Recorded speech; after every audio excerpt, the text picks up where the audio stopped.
வணக்கம். நாம எல்லோரும் பணம், முதலீடுன்னு பேச ஆரம்பிச்சாலே என்ன நினைப்போம்? ஏகப்பட்ட கணக்கு, ஸ்ப்ரெட்ஷீட்டு, சார்ட்டு. ஆமா, ரொம்ப சிக்கலான விஷயங்கள்னு நினைப்போம். ஆனா அதெல்லாம் உண்மையில வெறும் ஒரு 20% தான் ஒரு புத்தகம் சொல்லுது. ம், மீதி 80% உளவியல், அதாவது நம்மளோட நடத்தை சம்பந்தப்பட்டது. அதுதான் மார்கன் ஹவுசல் எழுதி தி சைக்காலஜி ஆஃப் மனி. இன்னைக்கு நாம இந்த புத்தகத்தை தான் ஆழமா அலச போறோம். நிச்சயமா. இந்த புத்தகத்தோட மைய கருத்தை புரிய வைக்க ஹவுசல் 2 நிஜ கதைகளோட ஆரம்பிக்கிறார். முதல் கதை ஒரு டெக்னாலஜி எக்ஸிக்யூட்டிவ், ரொம்ப புத்திசாலி. ம், ஆனா தம் பணத்தை எல்லார்கிட்டயும் காட்டிக்கணும்னு ஒரு ஆசை. ஒரு தடவை ஒரு பார்ட்டில நண்பர்கள் முன்னாடி தங்க நாணயங்களை கடல்ல தூக்கி எறிஞ்சு விளையாடி இருக்கார். அடேங்கப்பா. என்ன ஆச்சுன்னு நினைக்கிறீங்க? சில வருஷங்கள்ல அவர் திவாலாகி நடு தெருவுக்கு வந்துட்டார். எதிர்பார்த்ததுதான். இதுக்கு அப்படியே நேர் எதிரான இன்னொரு கதை ரொனால்ட் ரீட். அமெரிக்காவுல ஒரு சாதாரண கார் மெக்கானிக், அப்புறம் ஒரு கடையில துப்புரவு தொழிலாளி. ஓகே. ரொம்ப ரொம்ப எளிமையான வாழ்க்கை. யாருக்குமே அவர் இவ்ளோ பெரிய பணக்காரர்னு தெரியாது. அவர் 92 வயசுல இறந்தப்போ அவரோட சொத்து மதிப்பு $8 மில்லியன். $8 மில்லியன்? நம்பவே முடியலையே. அதுல பெரும் பகுதிய ஒரு மருத்துவமனைக்கும் நூலகத்துக்கும் எழுதி வச்சுட்டு போயிட்டாரு. பாத்தீங்களா, இதுதான் அந்த புத்தகத்தோட சாராம்சம். ஒரு பக்கம் படிச்ச புத்திசாலி நிர்வாகி, இன்னொரு பக்கம் ஒரு சாதாரண தொழிலாளி. ஆனா கடைசியில யார் ஜெயிச்சாங்க? ரொனால்ட் ரீட் தான். இந்த 2 கதைகளும் ஒரு முக்கியமான விஷயத்த நமக்கு உணர்த்துது. பண விஷயத்துல வெற்றிங்கிறது நீங்க எவ்ளோ படிச்சிருக்கீங்க, உங்க ஐக்யூ என்னங்கறத பொறுத்ததில்ல. அது உங்க நடத்தைய பொறுத்தது. நிதி வெற்றிங்கிறது ஒரு கடினமான அறிவியல் இல்ல, அது ஒரு மென்மையான திறன். நாம இன்னைக்கு இந்த நடத்தைகளை பத்தி தான் ஆழமா பார்க்க போறோம். அருமை. புத்தகத்தோட முதல் அத்தியாயத்தோட தலைப்பே ரொம்ப சுவாரஸ்யமா இருக்கு. யாரும் பைத்தியம் இல்ல. ஆமா, நோ ஒன்ஸ் கிரேசி. இதை கேட்டதும் எனக்கு கொஞ்சம் ஆச்சரியமா இருந்துச்சு. ஏன்னா பண விஷயத்துல நாம பார்க்குற நிறைய பேரு பைத்தியக்காரத்தனமான முடிவுகள் தானே எடுக்கிறாங்க. லாட்டரி வாங்குறது, தேவையில்லாத கடன் வாங்குறதுன்னு. ஆனா ஆசிரியர் யாரும் பைத்தியம் இல்லைன்னு சொல்றாரு. ஆமா, ஏன்னா ஒவ்வொருத்தரோட பணத்தை பற்றிய பார்வை அவங்கவங்க அனுபவத்தால ஆனது. ஒரு உதாரணம் சொல்றேன். சொல்லுங்க. 1930கள்ல அமெரிக்காவுல மாபெரும் பொருளாதார வீழ்ச்சி வந்துச்சு இல்லையா? ஆமா, கிரேட் டிப்ரெஷன். அந்த காலத்துல வாழ்ந்த ஒருத்தருக்கு பங்குச் சந்தைங்கிறது பணத்தை இழக்கிற ஒரு சூதாட்ட கூடம். ஆனா 90கள்ல டெக்னாலஜி பூம்ல வளர்ந்த ஒருத்தருக்கு அவங்களுக்கு அது பணம் சம்பாதிக்கிற ஒரு மிஷின் மாதிரி தெரியும். சரியா சொன்னீங்க. இவங்க 2 பேர்ல யாரு சரி யாரு தப்புன்னு சொல்ல முடியுமா? முடியாது. 2 பேருமே அவங்கவங்க அனுபவத்துல இருந்து பேசுறாங்க. அதுதான் விஷயம். உங்க தனிப்பட்ட அனுபவம் இந்த உலகத்துல நடந்த மொத்த விஷயங்கள்ல ஒரு சின்ன துளிதான். ஆனா பணம் எப்படி வேலை செய்யுதுங்கிறது பத்தின உங்க 80% பார்வை அந்த சின்ன அனுபவத்துல இருந்து தான் வருது. அதனால உங்களுக்கு பைத்தியக்காரத்தனமா தெரியற ஒரு விஷயம் இன்னொருத்தருக்கு ரொம்பவே நியாயமானதா தெரியலாம். அப்போ நம்ம அனுபவங்கள் மட்டும்தான் நம்ம நிதி முடிவுகளை தீர்மானிக்குதா? அதுல வேற எந்த சக்திகளுக்கும் இடம் இல்லையா? நல்ல கேள்வி. இங்கதான் ஹவுசல் அடுத்த முக்கியமான விஷயத்துக்கு வராரு. அதிர்ஷ்டம் மற்றும் இடர், லக் அண்ட் ரிஸ்க். இது ரெண்டும் ஒரே நாணயத்தோட 2 பக்கங்கள். நாம வெற்றி கதைகளை படிக்கும்போது அந்த நபரோட திறமையையும் உழைப்பையும் மட்டும்தான் பாக்குறோம். ஆனா அதுக்கு பின்னாடி இருக்கிற அதிர்ஷ்டத்தை நம்ம பெரும்பாலும் கண்டுக்கிறதே இல்ல. பில்கேட்ஸ் கதை இதுக்கு ஒரு நல்ல உதாரணம் இல்லையா? அருமையான உதாரணம். பில்கேட்ஸ் ஒரு ஜீனியஸ், அதுல சந்தேகமே இல்ல. ஆனா அவருக்கு கிடைச்ச சில வாய்ப்புகள் அது முழுக்க முழுக்க அதிர்ஷ்டம். எப்படின்னு சொல்றீங்க? அவர் படிச்ச லேக் சைட் ஸ்கூல் உலகத்திலே கம்ப்யூட்டர் இருந்த வெகு சில பள்ளிக்கூடங்கள்ல ஒண்ணு. அது ஒரு பெரிய அதிர்ஷ்டம். அதே பள்ளிக்கூடத்துல பில்கேட்ஸ் அளவுக்கு திறமையும் ஆர்வமும் கொண்ட கென்ட் எவன்ஸ்னு ஒரு நண்பர் இருந்தார். ஓ. பில்கேட்ஸே சொல்றாரு கென்ட் இன்னும் புத்திசாலின்னு. ஆனா கென்ட் பள்ளிப்படிப்பு முடிறதுக்கு முன்னாடியே ஒரு மலையேற்ற விபத்துல இறந்துட்டார். இதுதான் இடர், ரிஸ்க். ஒரே சூழல், ஒரே திறமை, ஆனா முடிவு வேற. ஆமா, ஒருத்தருக்கு அதிர்ஷ்டம், இன்னொருத்தருக்கு துரதிர்ஷ்டம். அதனால ஒருத்தரோட வெற்றியை மட்டும் பார்த்து அவங்க எடுத்த எல்லா முடிவுகளும் சரின்னு நினைக்க கூடாது. அதே போல ஒருத்தரோட தோல்வியை மட்டும் பார்த்து அவங்கள குறைச்சும் மதிப்பிடக்கூடாது. இந்த அதிர்ஷ்டம், இடர் பத்தின புரிதல் இல்லாததுதான் பெரிய பிரச்சனைக்கு வழிவெக்குதுன்னு நினைக்கிறேன். அடுத்த அத்தியாயமான போதும் என்பதே இல்லை, நெவர் எனஃப், இத பத்தி தானே பேசுது. ஆமா, ராஜத் குப்தாவை எடுத்துக்கோங்க. மெக்கின்சி நிறுவனத்தோட சிஇஓ. கோடிக்கணக்கான சொத்து, அதிகாரம், மரியாதை எல்லாம் இருந்துச்சு. ஆனா அவர் ஒரு பில்லியனர் ஆகணும்னு ஆசைப்பட்டார். அதுக்காக தப்பான வழியில போயிட்டாரு. ஆமா, இன்சைடர் ட்ரேடிங்ல ஈடுபட்டு ஜெயிலுக்கு போனார். பெர்னி மேடாஃபும் அப்படிதான். அவங்க கிட்ட ஏற்கனவே கற்பனை செய்ய முடியாத அளவுக்கு பணம் இருந்தும் அவங்களுக்கு அது போதும்னு தோணவே இல்ல. ஏன் அப்படி? எது அவங்கள இன்னும் வேணும்னு துரத்துச்சு? சமூக ஒப்பீடு, சோஷியல் கம்பாரிசன், அதுதான் இங்க உண்மையான வில்லன். மத்தவங்களோட நம்மள ஒப்பிட்டு பார்க்கறது. நீங்க எவ்ளோ சம்பாதிக்கிறீங்கங்கிறது ஒரு கட்டத்துக்கு மேல முக்கியம் இல்ல. உங்கள சுத்தி இருக்கிறவங்க எவ்ளோ சம்பாதிக்கிறாங்கங்கிறது தான் அவங்க மன அமைதியை கெடுக்குது. இந்த ஆட்டத்துக்கு முடிவே கிடையாது. உங்களுக்கு மேல எப்போ யாராவது ஒருத்தர் இருந்துகிட்டே இருப்பாங்க. அப்போ இதுக்கு என்னதான் தீர்வு? நீங்க தான் உங்க இலக்கு கம்பத்தை, அதாவது கோல் போஸ்ட நகராம ஒரே இடத்துல நிறுத்தணும். எது உங்களுக்கு போதும் நீங்க வரையறுக்கணும். உங்க மரியாதை, சுதந்திரம், குடும்பம், நண்பர்கள் மாதிரி விலை மதிக்க முடியாத விஷயங்களை இன்னும் கொஞ்சம் பணத்துக்காக பணயம் வைக்கிறது தான் உலகத்திலேயே முட்டாள்தனமான ஒரு நிதி முடிவு. சரி, இந்த மனநிலையை சரி செஞ்சுக்கிட்டா அடுத்த செல்வத்தை உருவாக்குறது எப்படின்னு பார்க்கலாம். புத்தகத்துல கூட்டு வட்டி, அதாவது காம்பவுண்டிங்க பத்தி ரொம்ப ஆழமா பேசியிருக்காங்க. இது நம்ம எல்லாருக்கும் தெரிஞ்ச விஷயம் தானே. இதுல என்ன புதுசா இருக்கு? தெரிஞ்ச விஷயம்தான்.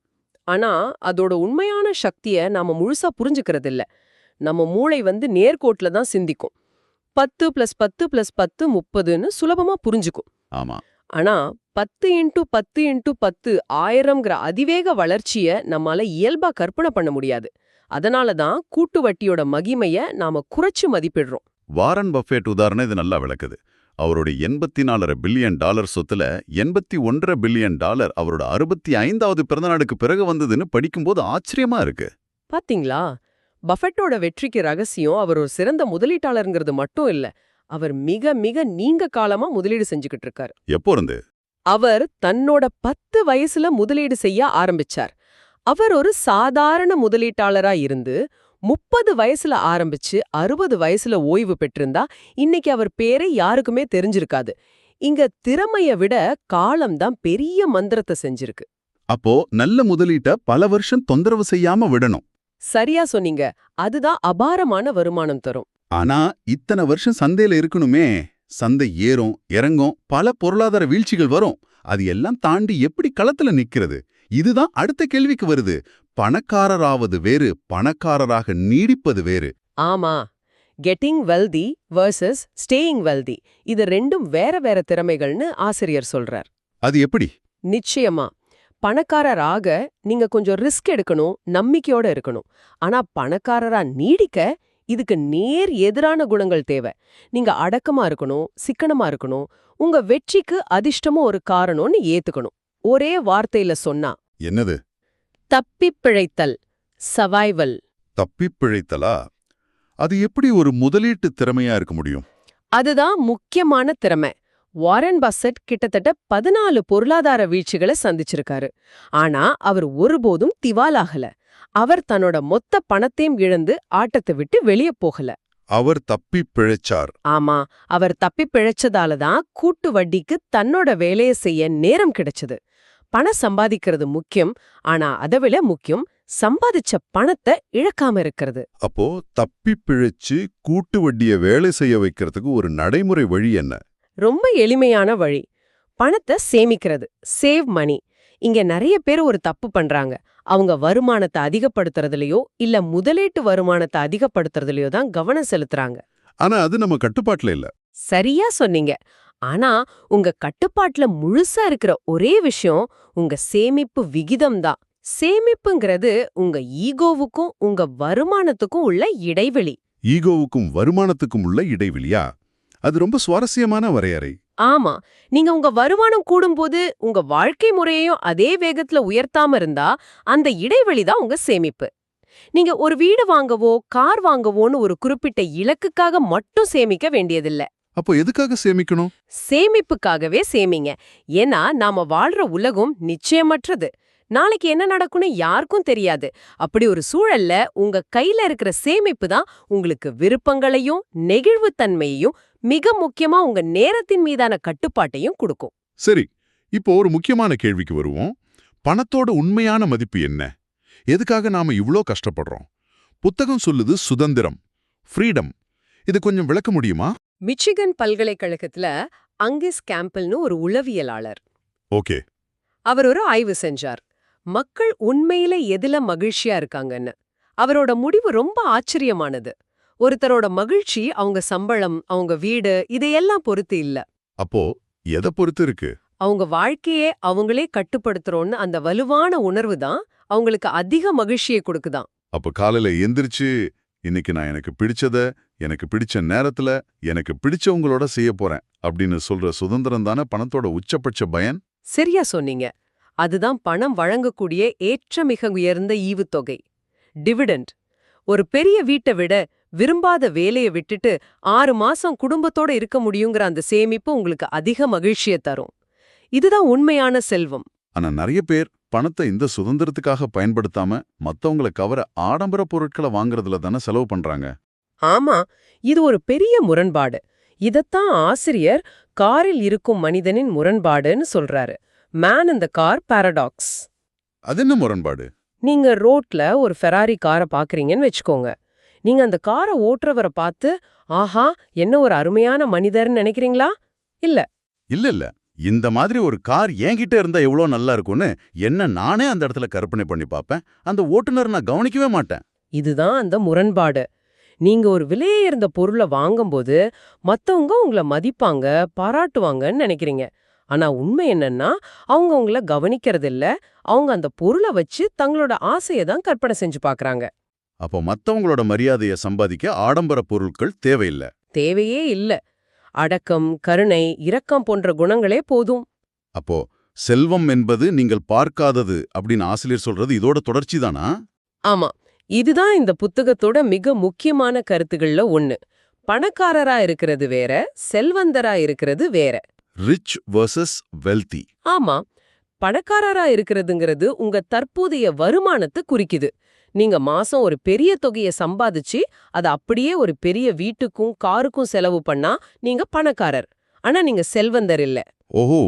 செல்வம்ங்கிறது நீங்க செலவு செய்யாத வருமானம். அது வங்கியில இருக்கிற பணம், வாங்கப்படாத கார்கள், வாங்கப்படாத வைரங்கள். செல்வம்ங்கிறது உங்களுக்கு சுதந்திரத்தையும் விருப்பங்களையும் கொடுக்கிற நிதி சொத்து.